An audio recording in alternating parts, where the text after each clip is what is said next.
Wasn't so sure about you when you started. You're really proving yourself. Take care of my building, Lester. It's yours now. Since George left, Lester's been the heart and soul of the building and promised to keep it all together as well as protecting its tenants. As we venture into the past to see some familiar faces and see just how Lester got involved with Nikki. This episode really highlights just how good Lester was as a doorman, but more importantly, just how good of a person he really was. The episode is framed as a look back at Lester's time in the building and focus on his experiences as a doorman in New York, giving us a series of interviews with Lester himself, sharing his 32-year story. And what a story it is. Now, it's never revealed or addressed in this episode on who or why these interviews were taking place to begin with, but I do wonder if that filming crew of all the doorman, including Lester, if they'll play a role in this season and if they'll help our trio in solving Lester's potential murder. Now we are back breaking down the second episode of season 5 of Only Murders in the Building, titled After You. As we continue to see the aftershock from Lester's death, episode 2 takes a brilliant, heartfelt detour. This isn't just a flashback episode, but instead it's a love letter to the heart and soul of the building itself. Now, there's a lot to discuss, so grab your box of tissues because the emotions were definitely there for this episode, and let's try to solve this season's murders. Full spoilers ahead. We learn that Lester never planned this life, he actually wanted to be a movie star. As we flash back to his first day, getting the rundown from the seasoned doorman by the name of George. Now while on the elevator, in comes a familiar face, one that we haven't seen since season 2, and that's a younger Bunny, who's trying to get the lotto numbers to play from the new guy, and it was just nice to see her again, as well as the others that we see throughout this episode. Now, quick side note, I'm no mathematician, but I was a little confused on Lester's age in these flashbacks. Lester told Bunny in the elevator that he was born in 1948, and these flashbacks took place in the late 80s to early 90s. Now that would mean that Lester is in his 40s, but the actor they chose in these earlier flashbacks didn't really look to be 40 to me, but again, maybe my math is completely off. Now, as I digress, George explains to Lester to always say to the tenants after you, hence the title of the episode, as it makes the tenants feel good. But the more important lesson here is George telling Lester to always pay attention to the little things. As George gives him the elevator crank, and he puts an emphasis on the importance of it because it's their responsibility to assure the safety of everyone in the building. Now, throughout the episode, we get these quick flashes to the night of Lester's death, and here we see him drop that same crank given to him 30 years prior while he's trying to get away from who I assume is our killer. Now, to go back to George talking to Lester about the importance of paying attention, to me it seemed like this was the writers talking to us as the audience to make the connections and to pay attention to the clues in this episode to who the killer or killers might be. Now, as I mentioned earlier, this episode treated us to a whirlwind tour of the building's history and its tenants. As some time passes, we meet baby Mabel and her mother Sylvia Mora visiting their aunt Salma Rodriguez, who we've yet to officially meet in the show and remains to be a big mystery of the show as well. Here we see a young Teddy who's already confirmed to play a role in this season based on the trailer. We get to see a younger Oliver before he moved into the building as he's trying to pull a fast one over on Lester as he pretends to slip on the floor as it's being mopped. We get to see the early days of this relationship between Oliver and Lester, as Oliver is being Oliver, as he kindly asks Lester to help him make the other applications for the apartment disappear, which we see Lester says that he'll see what he can do to help. Now, Lester doing this to me just confirms what was said in the previous episode and how Lester considered Oliver to be a taker, but this also proves that Lester has been looking out for him since they first met. Again, from seeing a younger Bunny to a younger Teddy and Oliver, that leads us to seeing a younger Charles who's at the peak of his Brazos fame. Taking a trip down memory lane has become a tradition for the show, but this episode just felt different than before. Now, George has Lester go outside to get rid of a person singing and making a disturbance in the courtyard. Now, little did Lester know this interaction would change his life forever as we're introduced to Lorraine, who we later know becomes his wife, as we get to look at their story of falling in love unfold over time. Now, question for you all. We see young Lorraine, who's pushing a stroller, and mentions taking these babies out for a walk because it makes it easier for them to go down for a nap. Now, my question is, are those babies in the stroller a young Frank and May, who we know are the children of Lorraine and Lester, or was she just babysitting these random kids? If those babies were indeed Frank and May, that will indicate that Lester isn't their biological father, which leads me to wonder if their real father is still in the picture all these years later. But I think my question is answered a little bit later, but we'll get to that later in the breakdown. Now, more time passes, I would say maybe 6 or 7 years based on seeing Mabel as a kid now. Now we see that it is Christmas, where we meet the lady being pushed in a wheelchair, who you might have noticed from the opening credits of this episode, and we find out that it's Howard's mother, and we actually get to see a younger Howard as well in these sequences. As George yells at Mabel for being in his closet, which we now know was the entry to the hidden casino, as we see a kind Lester cheering her up by having her help out with the Christmas tree. It was really nice to see this relationship develop over time between Mabel and Lester, and watching her become his little helper around the building, this making Lester her first true friend. Again, it's the little details in this episode that I really got a kick out of, and it's just a fun backstory to see some of our favorite characters. For example, again, Oliver getting yelled at by Teddy about one of his plays that he's financing. We get to see Charles and Zaz, who also makes a cameo in this episode, talking about his chances of beating out Russell Crowe for the lead of Gladiator. All these little moments just truly put a smile on my face. But here's where things get interesting. Now for Christmas, we see Lester is gifted the official ledger, which we don't know who gifted it. I'm assuming it was his wife, but we see him getting that ledger, which we know is going to come to importance at some point in this season. Now during this, we cut to another future scene that we haven't seen in its entirety yet of our trio finding one of those pages from the ledger being ripped out. Again, I believe that whatever was written in this ledger will be key to finding out who our killer is. Now we see George collecting an envelope filled with money from a young Nikki as Lester sees this and he wants in. As more time passes, we cut to when the building's new automated elevators are installed as George pulls Lester aside. Now, Lester's afraid that the new elevators means that George won't need him anymore, but George lets him know that his job is secure and he wants to introduce him to someone new. And that person happens to be Nikki. To quickly address and clear up something I mentioned earlier, when Lester was thinking he was about to lose his job and he's talking to George and says, "Hey, I have kids now, so it's important for him to have this job," it seemed to me that answered my question about who those babies were in the stroller with Lorraine, as it seems that they just had Frank and May. So whoever those babies were in that stroller weren't their kids. At least that's how I took that scene, just someone she was babysitting.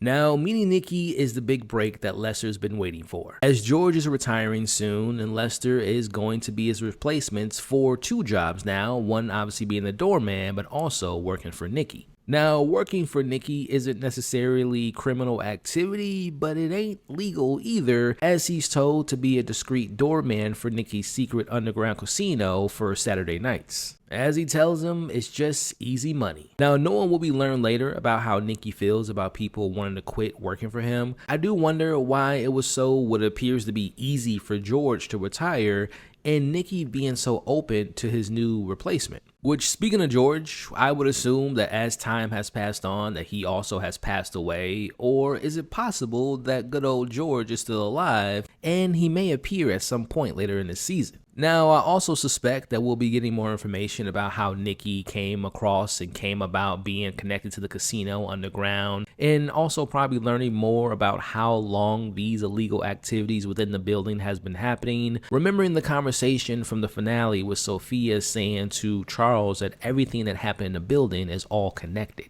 As we watch Lester really coming into his own as the sole doorman of the building, we see him happily collecting money from Nikki, which I assume is what was found in the hidden compartment in the previous episode by Mabel and Charles in the casino. As more time passes, we see nice guy Lester giving Charles some kind words after losing another audition. We see him taking care of a creepy individual bothering the woman outside, and you'll take notice of the cards that we see Lester playing with, which will be important for later. Now, this time around, we get a major time jump to seeing Mabel now as an adult with her friends. Now, here's where we see yet another familiar face, and this one comes from season 1, as we remember the victim of season 1, and that is as Tim, as he is seen with a new character played by Benny Feldstein, who appears to be friends of theirs. Now, I'm assuming that we're going to learn more about her at some point in this season, but it is interesting to know that she was friends with Tim and Mabel, and she wasn't at the funeral or helping out when he died, so she has to be important, and I would imagine she has some secrets that will be exposed at some point. Now, at this point in the episode, we cut to the events closer to season 1, where Lester wants the night off to celebrate his anniversary with his wife. Now, Nikki declines his request because it's Saturday night, and we know what that means, as Lester thinks it's time for him to retire working for him. But unfortunately, Nikki reminds him that he's the one responsible for paying for his kids' college and tells him that he won't leave until Nikki said so. Again, maybe because Lester is so kind, but Nikki wasn't so hard-pressed when George wanted to retire, which makes me think that maybe Lester was viewed to be more important than George, or maybe he was just better at his job. Now, even after being reminded that he's under Nikki's thumb, we see this episode continues to show us just how Lester was truly the building's core and always served the tenants well throughout their best and worst moments. From seeing him earlier cheering up a young Mabel who was hiding in a closet, to becoming her first true friend, to here we see him giving Oliver hope after his divorce, and later we see him comforting Howard when his mother passed. Again, these are just key examples of showing us that Lester was the ultimate nice guy. Now, earlier in an episode, it was revealed that Lester wanted to be an actor someday. So with that being said, he really looked up to Charles because he was the actor he wanted to become someday, but obviously that didn't happen. But speaking of Charles, in this scene, we see him get into an argument with a cab driver over a $400 tab, as we see Lester paying that tab when Charles didn't really have the money at the time because his show was canceled. Again, these flashes showcasing Lester's kindness just goes to show that he, to me, wasn't as appreciated as he should have been until he died, which is just kind of sad because it's just a reminder in our real lives to always to remember to show appreciation to those who show us kindness every day. Again, it's important to note that we pay attention to the little things in the small moments, especially with Lester and him with a deck of cards. Even in this scene with Charles, we see him giving him a deck of cards. Remember, the deck of cards Charles got from Sophia in last episode, she said that her husband always carried them on him, which to me means that we should keep that in mind for a potential clue. Now, cut to the night of Tim's murder, which led to Lester and Lorraine listening to the first episode of Only Murders podcast. As Lester is upset that one of his tenants was murdered on his watch in the building, but Lorraine tries to cheer him up by saying it's only been one murder in the last 30 years of him working there. But it seems like she spoke too soon, and maybe it was a bad omen as we get this montage showing all the previous murders over the past seasons, which makes it time for things to come full circle as Lester is now in George's position from 30 years back as we see him hire Randall for help around the building. We're now all caught up to where season 4 ended as it's time for Oliver's wedding. Like a young Lester, Randall has plans to making it big one day and making music, which explains why he played bass at Oliver's wedding. We watch as Lester gives him the same tips and advice that George gave him, as Lester warns Randall about avoiding Nikki at all costs, as he's trying to protect Randall from the trap that he fell into. As we come to a close of this episode, we see Lester finishing his story for the interview as we cut to seeing his dead body found in the fountain. As this hit me like a truck with the emotional attachment we now have after experiencing his life as a doorman. We cut to the opening scene of the previous episode of our trio discovering the police report that Lester's death was accidental. Now, this is where the show throws us for a loop because after all the murders in the building, could Lester's death just be a result of natural causes, or as the report suggests, maybe it was accidental? As we flash back to the night of Lester's death, where we see him appearing to be running away from someone mysterious. As he drops the important elevator crank, we see he looks up and grabs something in the water as it appears he either slipped or he was pushed into the fountain and he hit his head and we watch him bleed out. But wait, the final shot is a mysterious figure steps into frame, as we see a covered hand picked up the elevator crank that was dropped as they quietly walk away. Now, the show has done these flashback episodes in the past where we learn more about the murder victim, but again, this one just hit different for me. And it's not that Bunny's flashback episode or Zaz's flashback episode wasn't emotional, but this one just felt more emotional to me, and just seeing all the acts of kindness throughout his time as a doorman and how the story really made him out to be a good old-fashioned person who ultimately got mixed up with the wrong people. Now, remembering what we learned about Lester's past in previous seasons, he graduated from Juilliard and began doing off-Broadway work with a famous actor. Then he stopped getting roles and started drinking, which led to a period of homelessness before he took his first job as a doorman. So to me, there's still some backstory to explore about Lester's past, and I wonder if we will explore that at some point in this season. Now, as far as my suspects go after the second episode, I have two in mind. One being Nikki, after knowing Lester wanted out eventually and knowing that they exchanged the envelope of money at Oliver's wedding, maybe Lester stood his ground and told Nikki that he's done with everything and really meant it this time, and Nikki didn't like that. But does that mean that Lester slipped in a fountain, or was he pushed and Nikki pushed him? My only issue with the idea of Nikki pushing him is, going back to episode 1, according to his wife, he was a fake mobster, so I wouldn't imagine him wanting to get his hands dirty. Now, my second suspect from this episode is going to be George. I can't shake the idea of the importance of the crank being shown in this episode and the idea of it being important for later. Could the crank be the key to using another unknown elevator somewhere in the building? Now again, it appeared that George was probably closer to Lester's age before he died when George retired, so the chances of him being alive are pretty slim.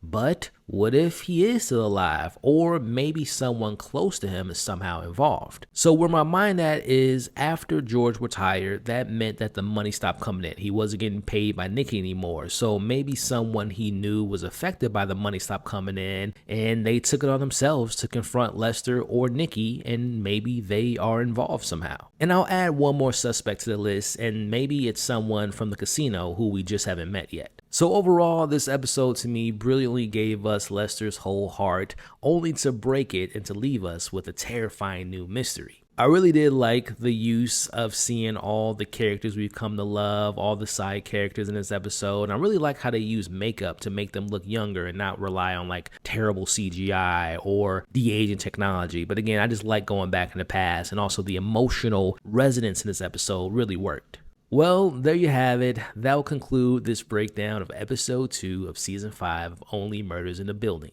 I'm about to go watch episode 3 now, but before I leave, please do me a favor and like this breakdown, whether you're watching this on YouTube or listening to it in podcast form. Share this breakdown as well, and more importantly, please share your thoughts and theories and your major takeaways from this episode in the comments below. You all can find my breakdown of episode 1 and episode 3 in the description of this video or on the screen now. You all are awesome, stay safe, and I'll catch you all on the next episode of Only Murders in the Building.